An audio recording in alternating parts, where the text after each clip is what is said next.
Hi everyone, egg plant curry కోసం అయితే roast చేసి పెట్టుకున్న నువ్వులు, పల్లీలు, మఖానా, ఎండుమిర్చి, కొంచెం జీలకర్ర, కొన్ని మెంతులు. ఇక్కడ నేను 2 టేబుల్ స్పూన్స్ తీసుకున్నాను. అన్ని సీసమ్ సీడ్స్, పీనట్స్, మఖానా. ఇక్కడ అలాగే ఆయిల్లో ఫ్రై చేసి పెట్టుకున్న ఆనియన్స్. చల్లారిన తర్వాత గ్రైండ్ చేసేటప్పుడు 1 table spoon chilli powder, salt, కొంచెం మసాలా వేసి గ్రైండ్ చేసి పెట్టుకోవాలి.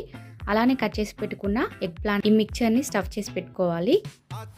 ఇలా అన్ని ఎగ్ ప్లాంట్స్లో మిక్చర్ని పెట్టిన తర్వాత ఒక కడాయి తీసుకొని కడాయి వేడిన తర్వాత ఆయిల్ వేసుకోవాలి. అందులో మసాలాలన్నీ యాడ్ చేసి పచ్చిమిర్చి యాడ్ చేశాక ఈ ఎగ్ ప్లాంట్స్ని అందులో వేసి ఆయిల్ సపరేట్ అయ్యేంత వరకు ఉంచిన తర్వాత పసుపు, కొంచెం టమాటో, మిగిలిన మిక్చర్ కూడా వేసి స్లోగా టర్న్ చేసుకుంటే ఎగ్ ప్లాంట్ని కలుపుకోవాలి. ఆయిల్ సపరేట్ అయిన తర్వాత ఒక గ్లాస్ వాటర్ పోసి తర్వాత వాటర్ దగ్గరకు వచ్చేంత వరకు ఉంచిన తర్వాత కొత్తిమీరతో గార్నిష్ చేసుకొని పరాటాతో తింటే చాలా బాగుంటుంది. రైస్లో కూడా చాలా బాగుంటుంది. వీడియో నచ్చితే లైక్, షేర్, సబ్స్క్రైబ్.